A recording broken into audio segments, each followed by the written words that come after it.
तो दोस्तों आज हम फिर लेकर आए हैं आपके लिए देश और दुनिया की सभी ताज़ा और बड़ी खबरें। आज की सबसे पहली और बड़ी खबर में आपको बताएंगे, शिवसेना ने केंद्र से महाराष्ट्र के राज्यपाल को वापस बुलाने की अपील। वहीं अगली बड़ी खबर में आपको बताएंगे, राहुल गांधी ने साधा केंद्र पर निशाना, कहा डरपोक पीएम ने किया सैनिकों का अपमान। इसी के साथ अगली बड़ी खबर में आपको बताएंगे, बंगाल में चुनाव से पहले बीजेपी को बड़ा झटका, ये दिग्गज नेता छोड़ सकते हैं पार्टी। इसी के साथ अगली बड़ी खबर में आपको बताएंगे, सुप्रीम कोर्ट ने खारिज की शाहीन बाग प्रदर्शन की पूर्ण विचार याचिका, कहा कभी भी और कहीं भी नहीं हो सकता है विरोध। अगली बड़ी खबर में आपको बताएंगे, असम में सीए से संबंधित बयान पर असमिया परिषद ने गृह मंत्री अमित शाह को सुनाई खरी खोटी।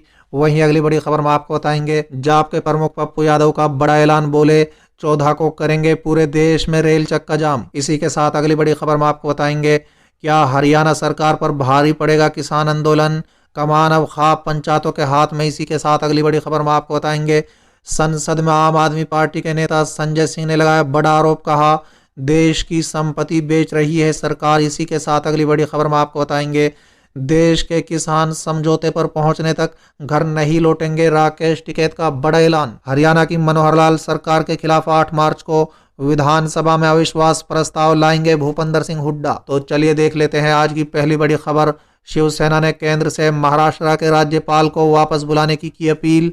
दोस्तों दरअसल महाराष्ट्र में शिवसेना ने शनिवार को राज्य के राज्यपाल भगत सिंह केशोरिया पर भाजपा के ढर्रे पर चलने का आरोप लगाया है और कहा है कि अगर केंद्र सरकार चाहती है कि संविधान बरकरार रहे तो उसे उन्हें वापस बुला लेना चाहिए। पार्टी ने कहा है कि महाविकास अघाड़ी सरकार स्थिर और मजबूत है और राज्य सरकार पर निशाना साधने के लिए केंद्र राज्यपाल के कंधे का इस्तेमाल नहीं कर सकता है। दोस्तों बता दें, शिवसेना ने अपने मुख्य पत्र सामना में कहा है कि राज्यपाल भगत सिंह केशोरी फिर से खबरों में है। वो पिछले कई वर्षों से राजनीतिक में रहे हैं, वो केंद्र मंत्री थे और उत्तराखंड के मुख्यमंत्री भी रहे हैं। बहरहाल जब से वो महाराष्ट्र के राज्यपाल बने हैं वो हमेशा खबरों में रहे हैं या विवादों में घिरे रहे हैं। चलिए अगली खबर, राहुल गांधी ने साधा केंद्र पर निशाना, कहा डरपोक पीएम ने किया सैनिकों का अपमान। दोस्तों दरअसल कांग्रेस के पूर्व अध्यक्ष राहुल गांधी ने चीन के साथ सीमा पर गतिरोध को लेकर रक्षा मंत्री राजनाथ सिंह की ओर से संसद के दोनों सदनों में दिए गए भाषण की पृष्ठभूमि में दावा किया है कि प्रधानमंत्री नरेंद्र मोदी ने भारत माता का एक टुकड़ा चीन को दे दिया। दोस्तों बता दें, राहुल गांधी ने यह आरोप लगाया है कि प्रधानमंत्री चीन के सामने झुक गए और उन्होंने सैनिकों की शहादत के साथ विश्वासघात किया है। दोस्तों बता दें, कांग्रेस नेता ने संवाददाताओं से कहा है कि रक्षा मंत्री ने दोनों सदनों में बयान दिया, कोई ऐसी चीज है जिसे स्पष्ट करने की जरूरत है। पहली बात यह है कि इस गतिरोध के शुरुआत से ही भारत का ये रुख रहा है कि अप्रैल 2020 से पहले की यथास्थिति बहाल होनी चाहिए, लेकिन रक्षा मंत्री के बयान से स्पष्ट है कि फिंगर 4 से फिंगर 3 तक आ गए हैं। चलिए अगली खबर, बंगाल में चुनाव से पहले बीजेपी को बड़ा झटका, दिग्गज नेता कभी भी छोड़ सकते हैं पार्टी। दोस्तों दरअसल पश्चिम बंगाल में विधानसभा चुनाव से पहले बीजेपी को बड़ा झटका लग सकता है। दोस्तों दरअसल हाल ही में टीएमसी छोड़कर बीजेपी में शामिल हुए दिग्गज नेता विश्वजीत दास पार्टी छोड़ सकते हैं। दोस्तों बताया जा रहा है कि राज्य बीजेपी आला कमान से नाराजगी के कारण वो घर वापसी करेंगे। हालांकि विश्वजीत दास ने अभी तक इस पर कोई बयान नहीं दिया है। चलिए अगली खबर, सुप्रीम कोर्ट ने खारिज की शाहीन बाग प्रदर्शन की पूर्ण विचार याचिका, कहा कभी भी और कहीं भी नहीं हो सकता है विरोध। दोस्तों दरअसल शाहीन बाग में नागरिकता संशोधन कानून के खिलाफ चल रहे प्रदर्शन को लेकर अपने पिछले फैसले पर सुप्रीम कोर्ट ने विचार करने से इनकार कर दिया है। दोस्तों दरअसल सुप्रीम कोर्ट ने कहा है कि प्रदर्शन का अधिकार कभी भी और हर जगह नहीं हो सकता है। दोस्तों बता दें कि 12 एक्टिविस्ट ने सुप्रीम कोर्ट को अक्टूबर 2020 में दिए इस फैसले को चुनौती दी थी, जिसमें नागरिकता संशोधन कानून के खिलाफ शाहीन बाग में हो रहे विरोध प्रदर्शन को अवैध ठहराया गया था। चलिए अगली खबर, असम में सीए से संबंधित बयान पर असमिया परिषद ने गृह मंत्री अमित शाह को सुनाई खरी खोटी।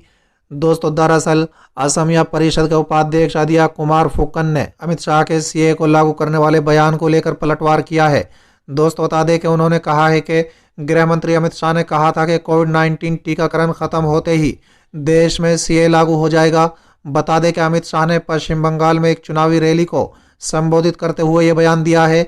दोस्तों बता दें, एजेपी ने अमित शाह के बयान की निंदा करते हुए कहा है कि केंद्र गृह मंत्री की इस टिप्पणी ने एक बार फिर भाजपा के असली चेहरे का खुलासा किया है जो एंटी असम है। दोस्तों बता दें, साथ ही फुकन ने कहा है कि अगर भाजपा शासित केंद्र सरकार ड्रोकियन कानून को लागू करने की कोशिश करती है तो असम में बड़े पैमाने पर आंदोलन शुरू किया जाएगा। अगर भाजपा सरकार सीए को लागू करने के लिए जबरदस्ती करने की कोशिश करती है, जो न केवल संविधान विरोधी है बल्कि देश के धर्मनिरपेक्ष ताने बाने के लिए भी हानिकारक है, तो असम की जनता इस कदम का विरोध करेगी। और अभी भी सीए के खिलाफ असम में विरोध जारी है। सीए के खिलाफ असम में चले विरोध बहुत ही जल्द जोर मार जाएगा। चलिए अगली खबर। जाप प्रमुख पप्पू यादव का बड़ा ऐलान, बोले 14 को करेंगे पूरे देश में रेल चक्का जाम। दोस्तों दरअसल जन अधिकार पार्टी के राष्ट्रीय अध्यक्ष पप्पू यादव ने प्रेस कॉन्फ्रेंस करते हुए कहा है कि किसान की मांग को लेकर हम 14 तारीख को पूरे देश में रेल चक्का जाम करेंगे।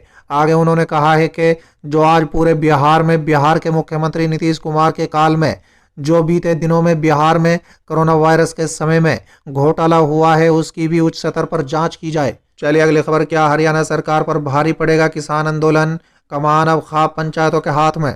दोस्तों दरअसल हरियाणा की राजनीति पर किसान आंदोलन का बहुत ज्यादा असर हो रहा है।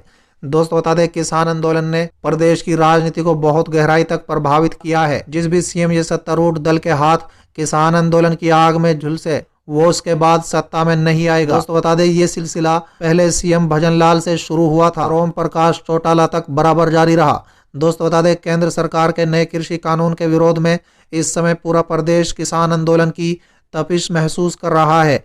अंबाला से नारनौल और सिरसा से सोनीपत तक प्रदेश में हर जगह किसान आंदोलन जारी है। भले ही किसान आंदोलन की शुरुआत पंजाब के किसानों ने की, लेकिन अब दिल्ली के सिंघू और टीकरी बॉर्डर से लेकर यूपी के गाजीपुर बॉर्डर तक हर जगह हरियाणा के किसानों की बहुत बड़ी हिस्सेदारी है। दोस्तों बता दें, हरियाणा के इतिहास का ये सबसे लंबा किसान आंदोलन है। दोस्तों बता दें, इनसे पहले प्रदेश में जितने भी किसान आंदोलन हुए वो भारतीय किसान यूनियन के बैनर तले हुए और उन आंदोलनों की कमान भारतीय किसान यूनियन के हाथों में रही थी। विपक्ष का सहयोग आंदोलनों को जरूर रहा। इस बार नए कृषि कानून के विरोध में प्रदेश में 78 दिन से भी ज्यादा समय से जो किसान आंदोलन चल रहा है उसकी कमान अब खाप पंचायतों ने अपने हाथ में ले ली है। पहली बार प्रदेश में किसान आंदोलन की कमान खाप पंचायतों के हाथ में आई है।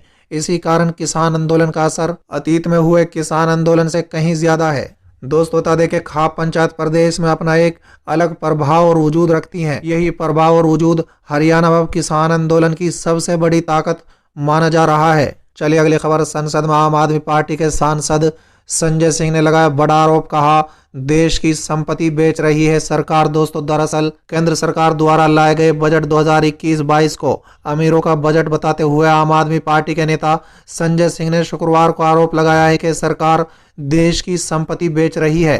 राज्यसभा में बजट पर चर्चा में हिस्सा ले रहे सिंह ने कहा है कि ये बजट देश की संपत्ति को बेचने के लिए है। चलिए अगली खबर। देश के किसान समझौते पर पहुंचने तक घर नहीं लौटेंगे, राकेश टिकैत का बड़ा ऐलान। दोस्तों दरअसल भारतीय किसान यूनियन के नेता राकेश टिकैत ने शुक्रवार को प्रधानमंत्री नरेंद्र मोदी के गृह राज्य गुजरात में किसान नेताओं की बैठक करने के कार्यक्रम का खुलासा करते हुए कहा है कि केंद्र सरकार जब तक किसानों के साथ किसी भी समझौते पर नहीं पहुंच जाती तब तक दिल्ली की सीमा पर प्रदर्शन कर रहे किसान घर नहीं लौटेंगे। दोस्तों बता दें, टिकैत ने कहा है कि सरकार किसान संगठनों से कहती आ रही है कि वो इन कानूनों को पूरी तरह वापस लेने के बजाय किसी दूसरे विकल्प पर विचार करें।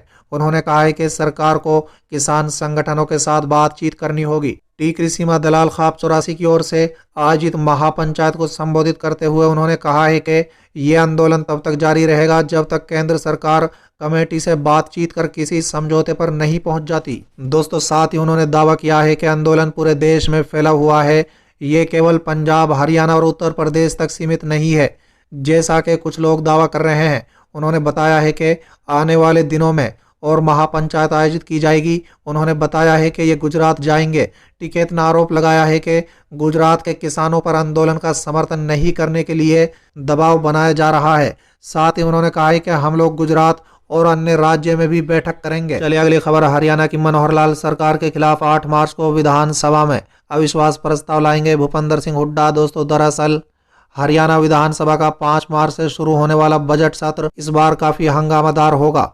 दोस्तों बता दें, राज्यपाल सत्यदेव नारायण आर्य के अभिभाषण से शुरू होने वाले बजट सत्र के पहले दिन कांग्रेस इसमें किसी तरह का खलल नहीं डालेगी, लेकिन 6 और 7 मार्च को अवकाश के बाद 8 मार्च को दोपहर 2 बजे जब सदन की कार्रवाई शुरू होगी, तब कांग्रेस की ओर से भाजपा जजपा संगठन की सरकार के विरुद्ध अविश्वास प्रस्ताव पेश किया जाएगा। दोस्तों बता दें, विधानसभा स्पीकर को अभी तक कांग्रेस की तरफ से अविश्वास प्रस्ताव नहीं मिला है, लेकिन कांग्रेस के 18 विधायक यदि खड़े होकर अविश्वास प्रस्ताव के प्रति सहमति जताते हैं तो स्पीकर को इस पर विचार करना होगा। हरियाणा के पूर्व मुख्यमंत्री भूपेंद्र सिंह हुड्डा के अनुसार 3 कृषि कानूनों के विरोध में सरकार के विरुद्ध यह विश्वास प्रस्ताव लाया जा रहा है। दोस्तों बता दें, कांग्रेस इसके लिए तैयार है।